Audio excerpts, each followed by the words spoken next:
I'm truly hoping that this window is not blinding you. If it does, I am sorry, just go like this.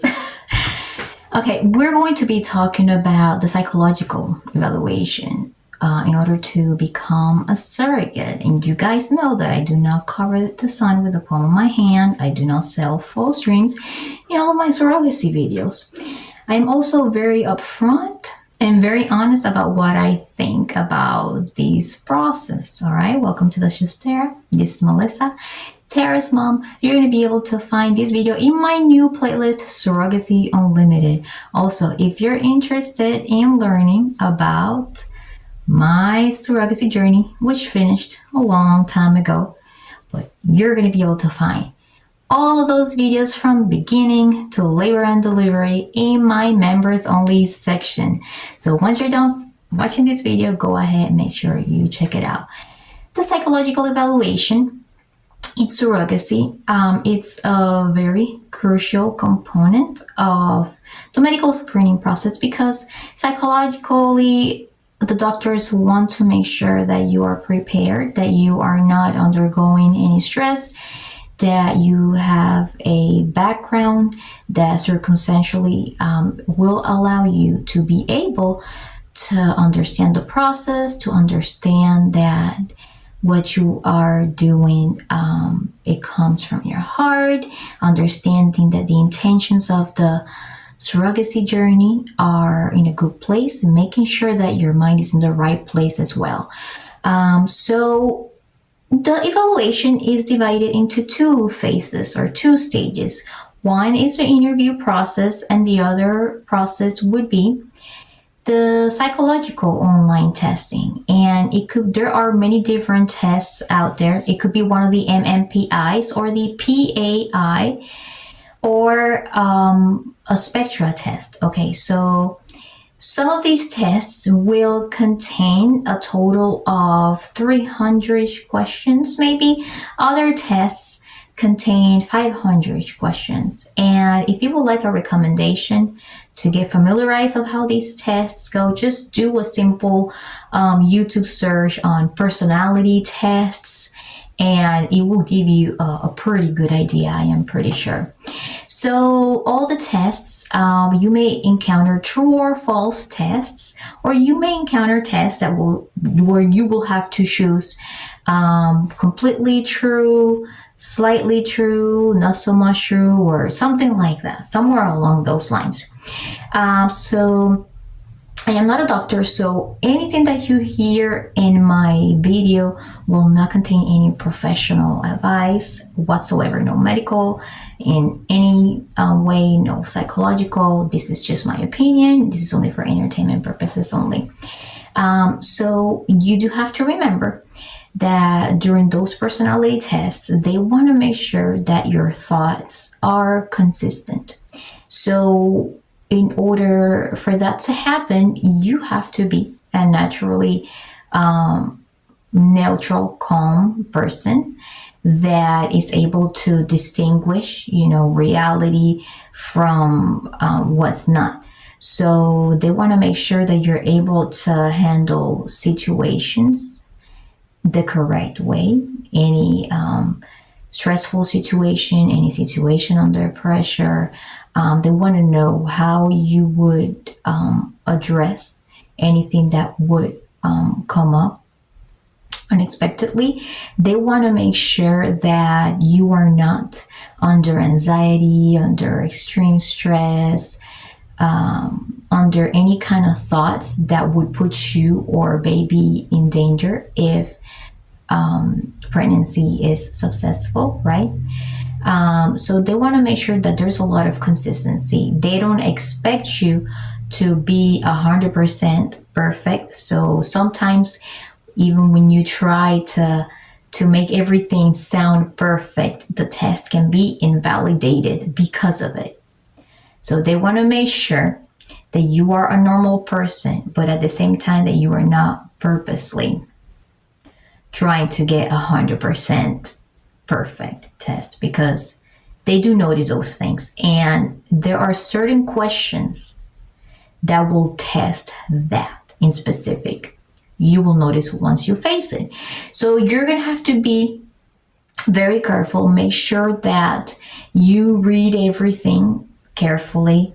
Don't rush it. Make sure that you answer consistently, because they will bring up questions that will more or less be the same. And if you answer it differently, they're going to notice that you're not paying attention, number one. And they're going to notice that you have a lot to hide, probably, because the answers are not consistent, and that would raise flags in the whole situation, and you will probably not pass it. Asking certain questions during the test may cause an invalidation too. So you have to make sure that, this is just my opinion, take everything with a grain of salt, and consult a professional if needed, and do your own research too. You have to make sure, answer as best as you can, to the best of your knowledge, and research a lot on personality tests on YouTube. Those will be very, very helpful. Some of these tests, everything in the surrogacy world goes through a lot of evolution on a yearly basis. So these questions may change. The type of interviews may change from year to year. That's right. So we talked about the test part. We're going to be talking now about the interview part. The interview part could be as short as 30 minutes, could be as long as an hour and a half. Hopefully, as a potential surrogate, you will get a nice psychologist that will not take you very long. However, if it's a short session, it's going to be a lot of questions. They're going to be a little bit fast-paced, and it's going to be a lot of questions. So you have to make sure that you answer consistently. They're going to be asking questions about your background, your family, siblings, relationship with others, support system, what you do for work. They're going to be asking you also what your goals are in terms of the money. They do evaluate that part too. You have to keep that in mind. For example, if you say something like, well, I would like to invest in trips. I want to invest in savings. I want to invest in publishing a book. I want to invest in content creation.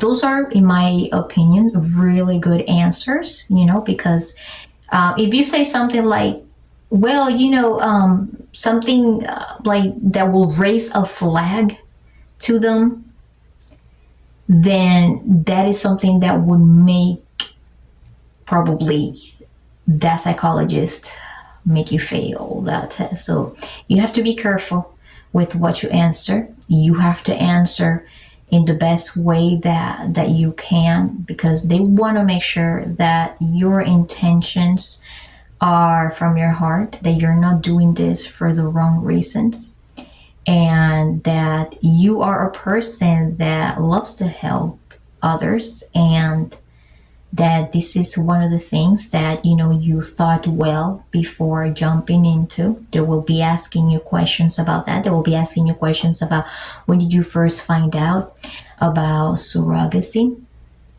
What made you become a surrogate? They will be asking you questions about, like I said before, how you get related to others, how often do you get in touch with your family, etc., etc. They're going to be, there may be some psychologists that will just do an extreme deep dive and have you give them exact details for every pregnancy. They want to make sure you have healthy pregnancies and healthy deliveries. They want to make sure that everything is in good place, because they are looking out for intended parents, which is very understandably. Okay, I am going to admit right here that I personally believe there are psychologists that may be a little bit on the biased side. It does exist. It does exist a lot, and sometimes they may invalidate tests for reasons that sometimes I find like, silly, but they're the doctors, there's always a way, if the intended parents are open, to have you as a potential surrogate retake those tests or one of the portions of the test. They'll be more than happy to do so, because they trust you. They trust you as a potential surrogate. So with this, I wrap up this video today. I'm not even gonna edit it. I'm just gonna post it like that, not even one single edit, because I have to go do things and I already recorded a video this morning. But I appreciate you guys being here. Don't forget to like, subscribe, check out my surrogacy journey videos during the memberships section, and I'll see you next time. Bye.